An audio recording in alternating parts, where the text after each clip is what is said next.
Yeah, I'll react to that, sure. Hey guys, so I woke up late, but I am here and ready to go. All right, so let's go. I hit a wall this past week, just kind of going through the motions of having a schedule, but not being happy. I couldn't put videos I'd like, and then I went and do a whole binge of just doing a bunch of videos I like and forgetting about a schedule. And it turns out I'm not exactly happy with either one, and I need to find a balance of following somewhat of an organized schedule while also being able to put in videos I like. And so I'm still trying to find that balance here, but I will find it. Let's go. If you aren't ready to learn, just there's the door. Just please. All right. The Unbiased History of Rome 1, the Roman Mythology. Go. Original link to the video, top of the description, right below that. Link to the Discord. Just click on it. I'll send you right over there. Makes it easier for me to interact with you. Click on it. Click on the link. All right? Love to have you. More the merrier. And right under that, link to my second channel, Mr. McJibbin, where I do more non-history related stuff. Okay. Go. Unbiased History of Rome 1, Mythology. Go. There once was a dream to purge this rotten world from the barbarians who infest it, a dream called Rome. Thousands of years ago, the world lived in a dark age. Europe, like the rest, was a complete shithole, with barbarians of all breeds as far as one could see. Among these vile beasts were the Greeks, savage animals who spent their existence killing, raping, and shitting on each other. The gods were disgusted by what they saw. Their solution was to start again. A new race was built, tailor-made to be perfect, resulting in the birth of the Trojans. Let loose in the middle of the Greek chaos, the Trojans set out to bring order to the place, inventing civilization with the founding of Troy, where they strove to answer the deepest questions of mankind. Physics, philosophy, economics, no matter the mystery, the Trojans mastered it. They were the pride of the gods, attracting the collective envy of the Greeks. It culminated with the kidnapping of the Trojan prince by a Greek queen, whom lusted after his perfect body. To salvage his position, the Greek king twisted the events, tricking the Greek hordes it was Troy who wronged them. Easily fooled, the barbarians encircled Troy, numbering the hundreds of millions. It became known as the Trojan Wars, a series of catastrophic Greek failures. As always, the Greeks turned to divine intervention to achieve their foul goals, taking advantage of Jupiter's fear for Troy's potential. Once in Troy, the Greeks smelled the scent of civilization for the first time. Wait, what? Numbering the hundreds of millions. It became known as the Trojan Wars, a series of catastrophic Greek failures. As always, the Greeks turned to divine intervention to achieve their foul goals, taking advantage of Jupiter's fear for Troy's potential. I feel like I should be I mean, there are so many little popping up text things. I can't pause for everyone. Once in Troy, the Greeks smelled the scent of civilization for the first time, and instinctively hated it. They did what they did best, killing, raping, and shitting without mercy. The rape of Troy would bring an end to civilization itself, were it not for the unsung hero, Anchises. Anchises never shared his people's kindness towards barbarians. Never heard of him. The moment he first saw a Greek, Anchises knew peace would never last. Part of me really wants to pause for every single little pop-up text, but maybe let me know in the comments if I should do that or not. I feel like that would make the video much too long. Predicting the worst, Anchises impregnated the goddess of beauty using his Trojan charm, resulting in the birth of the man, the myth, the legend himself, Aeneas Charus Maximus. At the day of the sack, Aeneas woke up from the pile of the woman he was sleeping with. I was going to say Hercules, but I'm an idiot. Storming out of his house and savagely slaughtering his way through the Greek hordes with nothing but his bare dick, all while carrying his elderly father with one hand and guiding the survivors with the other. This heroic act much impressed Jupiter. As an apology, he granted Aeneas the divine destiny to settle in their ancestral Italian lands, where their descendants were prophesied to save the world. And so, the dream of Rome was born. Aeneas braved the seas, easily defeating all gods and monsters that stood in his way, making a planned stop at Carthage for resupply. In it, Aeneas was faced against the greatest threat to man's life, a thought, the thought queen of Carthage. In exchange for the needed supplies, she demanded Aeneas to satisfy her in bed every day for a year, which Aeneas honorably agreed, for the greater good. The debt paid, Aeneas set to return to his destiny. Dido couldn't accept his departure, but Aeneas insisted, knowing better than to fall prey to a thought. In her rage, Dido burned all his leftover belongings, throwing herself into the fire, cursing their descendants to eternal rivalry, dooming millions to die in the wars to come. Historians to debate if her cruelty derived most from being a Punic or a woman.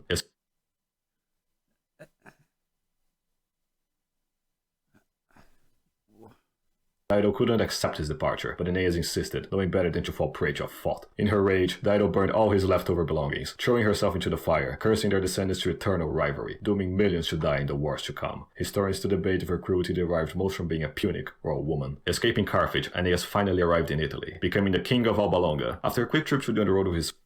So they were in Greece. Greece was not doing so well. pooping on streets and stuff. So Carthage had something to do with the start of Rome as well. Okay. And the Phoenicians started Carthage. I really have to get into deeper history. This is a great video. It's funny and everything, but it also is pointing out just revealing my insecurities with ancient history and how I know nothing about it, and I have to learn more. So, all right, go. His father, killing a barbarian warlord and banging the local Trojan princess. With her, Aeneas was able to father a pure-blooded Trojan family, a chance unfortunately not granted to his men, leading to generations of miscegenation. The years came and went, leaving Numitor, Aeneas' descendant, to suffer from the consequences, being usurped by his bastard half-barbarian brother. Once again, civilization was on line to be destroyed by barbarian scum, this time output by the birth of the legendary twins, Romulus and Remus, lawful sons of Numitor's daughter and the god Mars. The usurper was too much of a coward to kill them himself, much less in the front of the god of war, giving the twins for a servant to go drown in the Tiber River, having the princess assassinated while Mars wasn't looking. But the servant refused to commit the crime, his Trojan ancestry overpowering the corruption from his barbarian side. Tiberinus, god of the Tiber, took over from there, guiding the young lads to the care of a she-wolf. She raised them lovingly, granting them her wolf-like instincts through the power of her canine titties, all until they were old enough to be...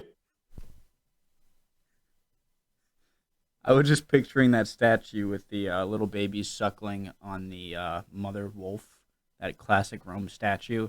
And I was wondering how he would depict it, and I wasn't disappointed. Be adopted by shepherds. As true Trojan descendants, sons of Mars, fed by geese, all until they were old enough to be adopted by shepherds.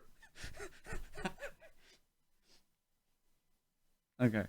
As true Trojan descendants, sons of Mars, fed by wolves and raised by stoic shepherds, the twins grew to be great leaders. Having the admiration of the man and the love of the woman, the twins were envied by the local barbarian insoles. Incapable of competing in either strength, intellect, or beauty, the barbarians sought to employ their only field of advantage, evil. One day, as Remus looked at the stars, pondering the big questions while resting from yet another orgy, evil. One day, as Remus looked at the stars, pondering the big questions while resting from yet another orgy, the barbarians ganged up on him, capturing Remus by threatening the girls if he tried to escape, delivering him at the hands of the usurper, whom happily imprisoned him. Learning of the act through his wolf instinct, Romulus was outraged. In response, he used his charisma to raise an army with his followers and siege Alba. Despite unarmed and untrained, Romulus' forces shattered through the city's defenses, killing the usurper and freeing the hostages. Claimed as heroes, the twins were taught of their Trojan ancestry by their grandfather, whom named them the rightful kings of the city, an honor they refused. Instead, they set out to build a new city, gathering the last pure-blooded Trojans with them, but no girls allowed. They used their wolf instincts to trace back to their mommy wolf had raised them. Among those 7 hills, history was about to be changed forever. But before it could, a rift had developed between the brothers. Romulus sought to follow on Troy's steps, believing the barbarians could be peacefully negotiated with. But Remus, having suffered the most under barbaric crimes, he knew peace was impossible, fearing that if they followed the exact same path as Troy, they would suffer its same fate. It was a source of great debate between the brothers. Their different perspectives generating many disputes. As civilized men, they attempted to solve it with a bird-watching contest, which resulted in a tie, due to the gods enjoying the drama of their conflict. At any rate, the brothers agreed they at least needed a wall, for if there is one thing the local barbarians hated the most, was the smell of progress. While Romulus built the base of the walls, Remus built the top. As he did so, one of their followers climbed to the top with him, nearing ever closer. Suddenly, he pushed Remus from the wall. Hearing the screams, Romulus was shocked, rushing to his brother's aid, finding him in fatal conditions. In his coughs blood in Trojan. Righteous anger, Romulus demanded an explanation, but once he looked closely, the explanation became clear. It was no Trojan, but a barbarian, seeking to do his part in destroying civilization forever. Romulus let him escape, choosing instead to stand by his brother's last dying moment. With his last breath, Remus spoke one last time, naming the city Rome, in honor of his brother, whom he named its first king. Drowned in sorrow, Romulus accepted, mercifully ending his brother's suffering. With this harsh lesson, Romulus finally understood Remus. There was... That seems like a made-up... Oh, sorry. Like, why did you name it Rome? What if he was like, name Rome after me, please? And he's like, yeah, no, that's not how it went down. Accepted, mercifully ending his brother's suffering. With this harsh lesson, Romulus finally understood Remus. There was no hope for peaceful coexistence, and so, not only had Rome to surpass Troy's greatness, but to spread it to the world, cleansing of the barbarian plague whom sickened it. It was an inevitable war between order and chaos. The barbarians would go on to spread how Romulus murdered his brother for power, a lie most people still believe today. But at least you, my dearest pleb, knows the true history. The unbiased history. On the next chapter, Romulus founds the Eternal City, with a monarchy to rule it and a senate to guide it. It will... Awesome. I will continue this series. Sorry if there was static noise when I hit the wire, by the way. And let me know, I kept really having the urge to stop and read every little pop-up text, but I would be like 20% into the video if that was the case. But let me know if I should read more of them, Again, this is my first experience with this channel. So yeah, it was cool though, and I will definitely finish more and do more videos from this channel for sure. Funny, informative. Okay. It's almost seemed like a cross between History Matters and Salmonella to me, which is a good combination. All right, I think I'm gonna do one more video today, longer one, a Kings and Generals or History March one, I believe. Yeah, hope you guys are doing well. If not, you'll be good soon. Don't worry. All right, see ya.